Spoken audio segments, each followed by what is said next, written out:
आपको भी लगता था कि करेला बहुत बोरिंग होता है, कड़वा होता है, कौन ही ये पकाएगा। आज मैं आपको इतनी टेस्टी और ज़बरदस्त चिकन और करेले की रेसिपी बना के दिखाऊंगी कि आप ये हर बार ट्राई करेंगे and trust me on this. सबसे पहले आपको करेला जो है उसको क्लीन करना है। वॉश करने के बाद आप इस तरीके से इसकी टेल काटेंगे और फिर इसके जो ऊपर होते हैं ये दरदरा सा जो इसमें कवर होता है वो आप चाकू की मदद से क्लीन कर देंगे। बीच में स्लिट करने के बाद आप इसके सीड्स निकालेंगे, या आप चाकू से भी निकाल सकते हैं या हाथों की मदद से भी पूरे सीड्स इसके निकाल देने हैं। फिर आप इसको पतला पतला काटेंगे जिस तरीके से मैंने दिखाया है। देखिए इतना मोटा और पतला होना चाहिए। ये सारे करेले क्लीन करने के बाद हम इनके ऊपर नमक फेंक के रखेंगे तकरीबन हाफ एन आवर, या अगर आप ज़्यादा टाइम भी रख सकते हैं दैट्स ऑल्सो गुड, लेकिन कम से कम हाफ एन आवर अच्छे से रब करेंगे आप। फिर हाफ एन आवर के बाद आप इसको वॉश करेंगे।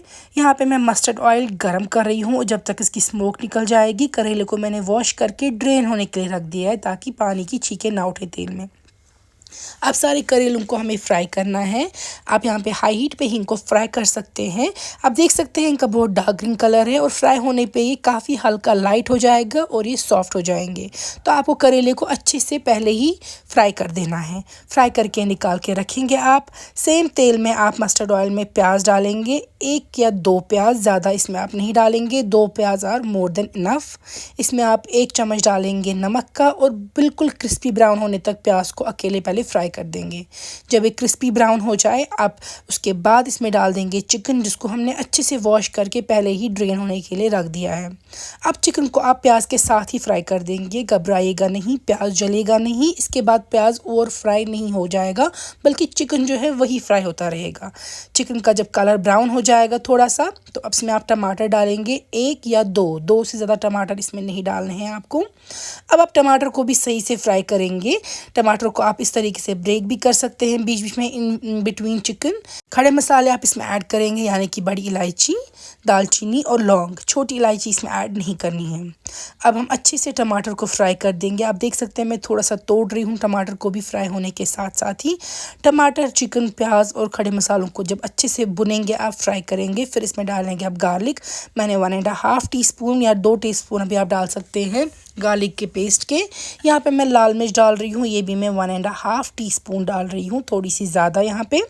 हल्दी डालेंगे आधी टीस्पून, सौंफ का 1 चम्मच, और यहाँ पे मैं डाल रही हूँ गरम मसाला, चिकन मसाला, जो भी आपके पास अवेलेबल हो आप दोनों में से एक डाल दीजिएगा, आधा चम्मच। अब इन मसालों के साथ हम फिर से फ्राई करेंगे टमाटर, प्याज और चिकन को। इसके बाद जब थोड़ा सा ये फ्राई हो जाएगा, तेल ऊपर आएगा, इसमें जाएगा दही का 1 कप। पानी स्टेज पे आप नहीं डालेंगे, दही का 1 कप डालेंगे। विस्क करके भी डाल सकते हैं, वो ज़्यादा बेटर है, या सीधे भी डाल दीजिए। अब दही के साथ हमें इसको बहुत अच्छे से फ्राई करना है। ये स्टेप बहुत ज़रूरी है। हमें इतना भुनना है कि दही जो है वो कम्प्लीटली रिड्यूस हो जाए और तेल सारा ऊपर आ जाए। ये देखिए इसमें बिल्कुल भी नहीं दही लगनी चाहिए है या पानी। जब सारा तेल ऊपर आएगा उस स्टेज में आप डालेंगे इसमें करेला जो हमने ऑलरेडी फ्राई करके रखा था। सारे स्टेप्स बहुत ज़रूरी है, बीच में मिस नहीं कीजिएगा, अदरवाइज़ टेस्ट सेम नहीं आएगा आपको। फिर हम इसमें पानी डालेंगे तकरीबन 2 ग्लास तक, क्योंकि अभी हमें करेले को भी सॉफ्ट करना है फर्दर और चिकन को भी, इसलिए नमक एडजस्ट करेंगे अपने टेस्ट के मुताबिक। लिड से कवर करके पकाएंगे जब तक सारा पानी रिड्यूस हो।